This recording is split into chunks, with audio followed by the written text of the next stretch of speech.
Have you been feeling a strange stillness in your soul, like the world hasn't moved, but something deep inside you is shifting? Maybe it's not loud, maybe it doesn't come with fireworks, but there's a pull, a pause, a weightless silence before something sacred begins. And perhaps you're wondering if it's just your imagination, or if you're standing at the edge of something life-altering. In today's video, we'll guide you through this powerful threshold, this sacred stillness that isn't an ending, but a spiritual beginning. We'll help you understand the soul-level pause you're experiencing and why it's not a sign of being lost, but a sign of arrival. You'll uncover what this energy shift means for you, how it signals inner alignment with your soul's promise, and why this quiet moment is preparing you for something holy to unfold within. By the end of this video, you'll no longer question the stillness, you'll honor it. You'll see this pause not as stagnation, but as sacred preparation. You'll remember the lifetimes your soul has traveled to stand in this very moment, ready to embrace the transformation rising within you. This isn't just a phase, this is the moment your soul recognizes something is ending and something divine is beginning. Number 1. The sacred shift within. This transformation you're feeling, it isn't loud, it doesn't arrive with fireworks or dramatic signs. It's quiet, sacred, and unmistakably real. It hums beneath the surface, moving through you like a soft current of truth. You may not be able to explain it, but you know it's there. A subtle yet powerful knowing that something deep within you is ending, and something holy is beginning. And this isn't just a new chapter, it's the final threshold, the last veil before union, the closing of the long chapter of separation. But here's what no one tells you. Union rarely looks like the fantasy we imagined. It isn't always a grand reunion with another soul under perfect skies. Instead, it begins in the most intimate and often overlooked place, within you. Because true union isn't just about being with someone. It's about coming home to yourself in a way that is so complete, so grounded, and so trusting that the need to chase, wait, or question simply dissolves. This sacred shift is the reunion of the parts of you that once felt lost, the you who remembers your divine path, the you who knows how to trust your journey, and the you who no longer waits anxiously for someone else to return. Instead, you ask a far more powerful question: am I fully home within myself yet? This is where it all begins, not in the arrival of another, but in the remembrance of your wholeness. And from that wholeness, union becomes not a pursuit, but a natural unfolding of truth. If this message is resonating with you, if you felt that quiet shift within, that sacred stirring in your soul, then you're not alone. You're walking the path of remembrance, and every step matters. Before we move deeper into this journey, I invite you to take a moment to reflect. What part of this shift speaks to your heart the most? Let us know in the comments below, or simply type, "I am returning home to myself." Your words could inspire someone else who's walking this path too.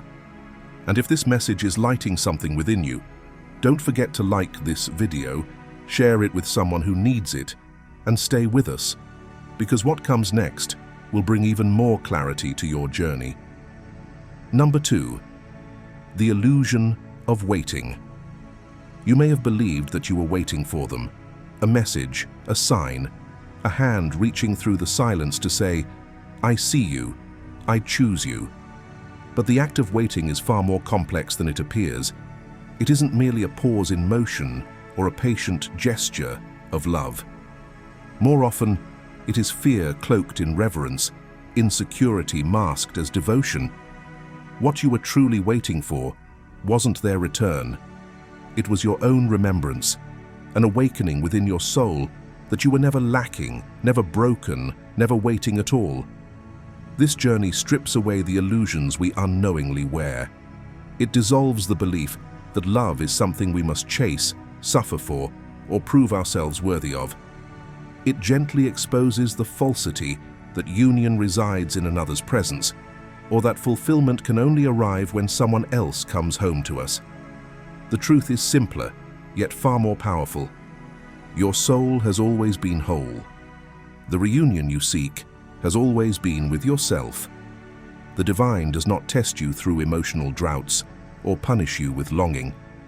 It does not withhold love, as if you must first earn it through pain or perseverance. Instead, what it withholds are the illusions, the false beliefs, the outdated patterns, the heavy veils that obscure the radiance of your own being. Because love, in its highest form, is not a burden to be carried. It is light, and anything that is not light will fall away. So if you find yourself still waiting, ask yourself this: are you truly waiting for them, or are you waiting for permission to step fully into your own divine truth? The journey doesn't ask you to wait, it invites you to remember. Number 3, the fire of awakening. Every unanswered prayer and every long, silent night was never a rejection. It was refinement. What felt like delay or denial was, in truth, the sacred fire of transformation, burning away illusions, purifying false hopes, and making space for what is real. It was never about punishment or abandonment. It was about awakening. You were being called back to your essence, stripped of everything you thought love needed to look like. And somewhere along the way, something began to shift. You no longer waited by the window, hoping for footsteps in the distance. Instead, you turned inward. You began tending to the garden of your soul, pulling weeds of self-doubt, planting seeds of self-trust, and watering the soil of your own becoming. You realized that sanctuary wasn't a place someone else would walk into. It was a space you built, brick by sacred brick, through your own healing. You stopped chasing signs in the sky, begging the universe for confirmation. Instead, you started noticing the signs within, how your heart softened when you chose peace, how your energy lifted when you listened to your intuition, how your reflection began to glow with self-respect. You noticed how you started showing up for yourself, fully, fiercely, and unapologetically. You honored your needs, not as weaknesses, but as divine signals pointing you toward alignment. And that, beloved, is when the shift became undeniable. That is when the illusion of separation began to dissolve. Not because someone returned to you, but because you returned to yourself. This is not the end of the journey. It is the beginning of true union, the kind that starts within and changes everything without. Imagine a woman who once sat by her window every evening, watching the sky darken, hoping that love would return with the sunset. But one day, she chose differently. She stood up, walked into her backyard, and began planting flowers. Each bloom became a promise to herself, one for forgiveness, one for courage, one for joy. As the days passed, she didn't notice the empty chair by the window anymore. She was too busy dancing barefoot in her own blooming sanctuary, and when someone did finally knock on her door, they didn't find a woman waiting. They found a woman already whole.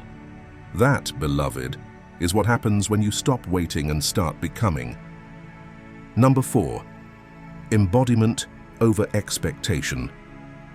Union doesn't begin when someone returns to your life. It begins the moment you choose not to abandon yourself anymore. It doesn't come with fanfare or fireworks, but with a quiet, grounded peace. Not through their arrival, but through your surrender. Not by clinging to hope, but by releasing everything that was never truly yours to begin with. To step into sacred union is not to wait for someone else to validate your worth. It is to walk boldly into the sacred fire of your own becoming. And that fire, it doesn't come to punish you. It comes to purify, to strip away the false narratives, the illusions, and the egoic expectations you once thought were love. Because real love, true divine love, is not passive. It doesn't simply appear at your doorstep wrapped in a bow. timed perfectly with your longing. It requires something of you. It asks for your whole presence. It asks you to be honest, raw, and utterly real. It beckons you to show up not as a version of yourself that tries to earn love, but as your most embodied, soul-aligned self. That kind of readiness doesn't arrive wrapped in comfort. More often, it comes through the ache of endings, through pain, confusion, betrayal, and heartbreak. And while those chapters may have broken your heart open, they were never written to destroy you. They were sacred initiations, divine catalysts, gateways to deeper truth. Each heartbreak, each unanswered call, each lonely night was not evidence of love's absence, but of your soul's preparation. You weren't being rejected, you were being refined. You were being invited to remember that union is not something you chase. It is something you embody. And the moment you fully claim yourself, your wholeness, your worth, your truth, is the moment the energy of union is birthed from within. Because union at its core isn't about them, it's about you. Returning to yourself, reclaiming yourself, loving yourself so completely that any relationship you attract from that space can only meet you in the same frequency of truth. So, let go of the timeline. Let go of the fantasy. Let go of the illusion that union lives outside of you. The path forward is not about expectation. It is about embodiment. And when you choose yourself without apology, the universe responds. Not because you waited long enough, but because you finally became the version of you who no longer waits. Number 5. Becoming whole. You were never broken. You were being refined, uncovered, returned to truth. What felt like devastation was actually clarity in disguise. Every mask you wore to be accepted, every role you performed to feel safe, every identity you clung to in order to avoid abandonment, each one had to fall away, not as punishment, but as a sacred unraveling, because sacred union cannot hold what is false. It can only meet what is real. And so, the universe stepped in, not to forsake you, but to free you. Through silence, through solitude, through the ache of loss, it dismantled everything that was never aligned with who you truly are. This wasn't the path of destruction. It was the path of revelation. You learned to stop waiting for someone else to love you the way you longed to be loved. You learned to love yourself with a depth, a fierceness, a reverence that could only be born from the fire of your own becoming. You learned to stand in your own energy, no longer bending, shrinking, or reaching. You learned to cradle your own heart with the tenderness you once begged from others. And in that act of reclamation, something holy happened. You became sovereign. You became whole. No longer fragmented. No longer searching. You stopped looking outside for completion. You stopped measuring your worth by someone else's presence or absence. And in that quiet turning inward, a great shift occurred. The end of one version of you became the birth of something entirely new. Not someone improved, but someone remembered. Someone true. That, beloved, is what becoming whole looks like. It's not the absence of pain. It's the presence of truth. It's not about perfection. It's about integration. And from that sacred place within, everything begins again. Not with desperation, but with devotion. Not with longing, but with love. Because when you stop abandoning yourself, the universe stops sending you lessons through loss. Instead, it begins responding with reflection, with people, places, and moments that match your healed frequency. And that is how the beginning always arrives: quiet, unassuming, and absolutely real. Number 6. The rebirth of self. You are not the same woman who once stepped into this fire. That version of you, the one who clung to love in order to feel seen, who believed her worth was defined by someone else's choice, who silenced her truth just to keep the peace, is gone. Not because she was wrong or weak, but because you've outgrown her. through every sacred act of self-honoring, through every tear you wiped on your own shoulder, through every time you chose your soul over your fear, you became someone new. You no longer bend just to be held. You no longer shrink to make someone else feel safe. You no longer dim your light in the hope that someone will stay. That survival pattern, rooted in old wounds, has been transmuted into something radiant, something holy. You no longer beg to be chosen because you have finally realized you already are. You are chosen by the divine, by life itself, and most importantly, by you. You now live from that truth, not as a performance, but as your essence. You no longer look outward for confirmation. Your validation rises from within, like a steady flame. The same heart that once shattered has become your lighthouse, a beacon not just to guide others, but to illuminate your own way forward. This is your rebirth, not into perfection, but into presence, into power, into peace. You have returned to yourself, not as you were, but as you truly are.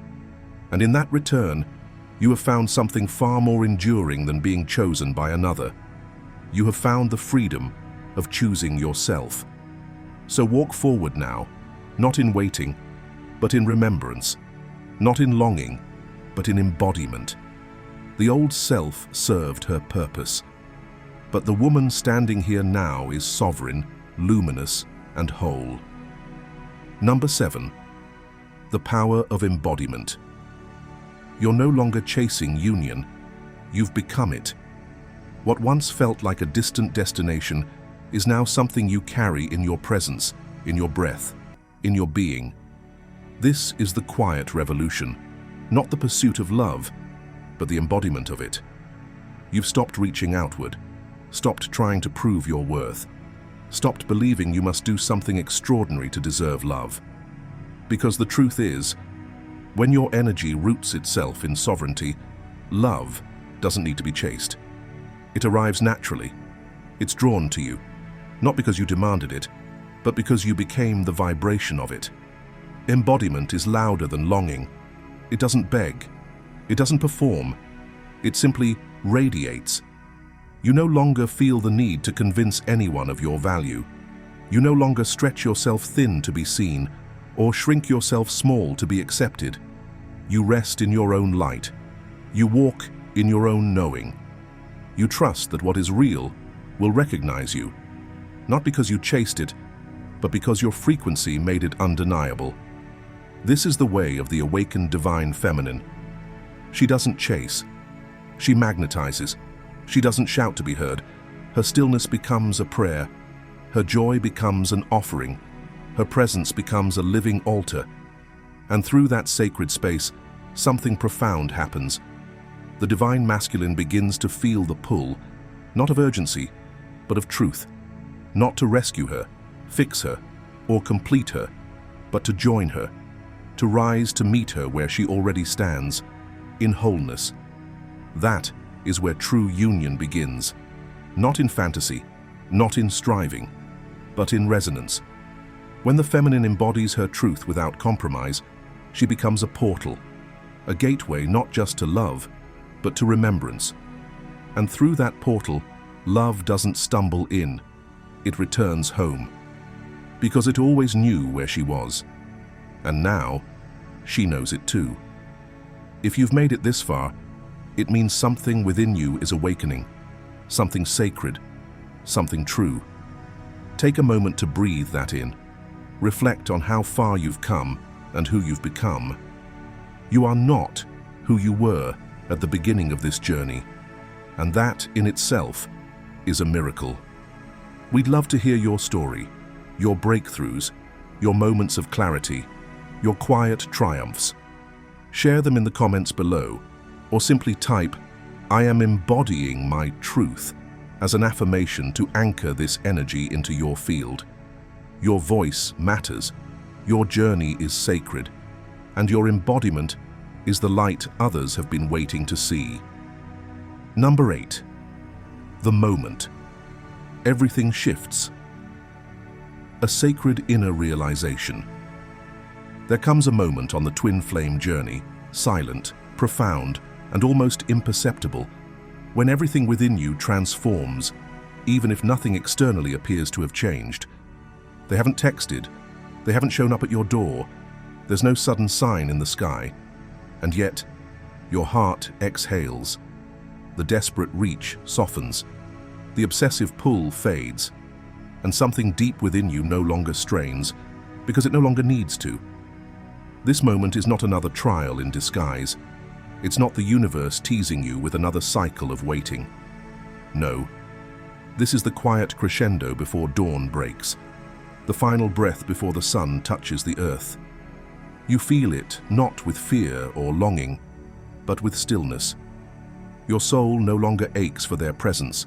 It hums in resonance with something higher, something whole. Your dreams begin to change. They are no longer stories of yearning or nights of chasing shadows.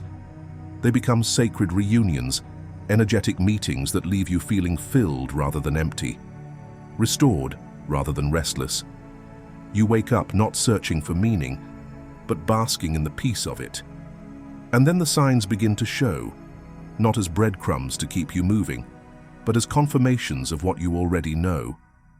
You're not looking to them to convince you anymore. You're not questioning whether this is real, because now, you know, not with fragile hope that flickers when tested, but with a grounded, unshakable presence.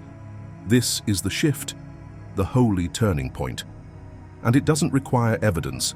It arises from within. You are no longer waiting for union to happen outside you. You've already come home to it inside. And from this place, beloved, everything begins to unfold. Number 9. The divine unfolding, when union becomes a living truth. There comes a sacred turning point on the path, one where you stop asking if union is real and begin living as though it is already here, because in truth, it is. Union is no longer a distant hope or a desperate plea. It is a state of being you now embody. You don't chase, you don't beg the universe for a sign. You simply exist in the quiet confidence of someone who knows the answer has already arrived. Because it has, within you. Reunion doesn't come through force or longing. It doesn't arrive because you pull harder or pray louder. It comes when your entire energy field whispers a soft, grounded declaration, I am ready. Not to be completed, but to be met, soul to soul. You've already done the work that mattered. You stripped away illusions, dismantled egoic attachments, sat in the sacred fire of uncertainty, and emerged with a deeper knowing. You've questioned, healed, surrendered, and stood still in the silence that once felt unbearable. And now, you don't have to try so hard. You don't have to make it happen. The invitation is simple, gentle, divine. Let it come. Let it find you where you are. There's no need to decode every sign or hold tightly to every synchronicity. The signs were never meant to be the destination. They were guideposts, not guarantees. And now, you understand. They were always leading you back to yourself. You are the message. Your joy, your peace, your radiant embodiment of truth. That is what speaks most clearly to the universe. And the universe already knows. It has always known. The only one who needed convincing was you. But not anymore. Because now you are aligned. You are whole. You are home within yourself. And from that sacred center, all that is meant for you flows naturally, without force, without fear. This is the divine unfolding, and it begins from within. Number 10. The homecoming. When love becomes who you are no longer waiting, striving, or preparing for love as if it's something outside of you. You are living in love, breathing it with every inhale, exhaling it into every space you enter. Love has become your way of being, not a goal to reach. It infuses your thoughts, guides your choices, and gently shapes each moment of your life. And when that becomes your natural state, your energetic signature, union is no longer something to chase. It becomes inevitable, not as a reward for your endurance, but as a sacred reflection of the love you've already anchored within. They will not return to the version of you they once knew. That woman is gone. In her place stands someone transformed, not hardened, but softened in her sovereignty, not desperate for love, but deeply rooted in it. You've become the embodiment of everything you once hoped they'd see in you. And now, you no longer need to prove it. You simply are it. They will recognize you, not because you held on to them, but because you held on to yourself. They will remember you, not from memory, but from resonance, because you have remembered yourself fully, fiercely, and without apology. You are no longer the echo of who you once were. You are the home they've been searching for. And in this radiant self-recognition, the journey comes full circle. This is the homecoming. Not just theirs to you, but yours to yourself. And in that divine alignment, love doesn't just return, it rises. There is a sacred stillness in this very moment, a space so powerful that even in its quiet, it vibrates with truth. You are no longer in the process of becoming. You are. You are the love you once searched for. You are the presence you once craved. This is not a conclusion, but a return to the wholeness that was always within you, buried beneath the ache of separation and the illusion of incompleteness. This threshold you've stepped across is holy, not because it changes what's outside of you, but because it affirms what's already changed within. You are no longer asking the universe to give you a sign, a person, or a reunion to validate your worth. You're no longer grasping or reaching. You've remembered, you've embodied, you've awakened. Let this be your reminder. You were never meant to live waiting. You were meant to live as love. And in that embodiment, you open the door to everything, because union was never a prize at the end of suffering. It was always the natural result of truth. So take a breath and bless this moment, not because it's loud or dramatic, but because it's real, because it's yours, and because everything changes, not when they return, but when you do. If this message stirred something deep within your soul, I invite you to claim it in the comments by writing, "I am not waiting, I am love." Let that be your affirmation, your declaration, your truth. And if this video resonated with you, please take a moment to like it, share it with someone who may need to hear these words, and watch the next video below to continue this journey of remembrance. You are not alone. You never were. And the next chapter is already waiting, written in the language of your soul. So let's walk forward, together. And so it is.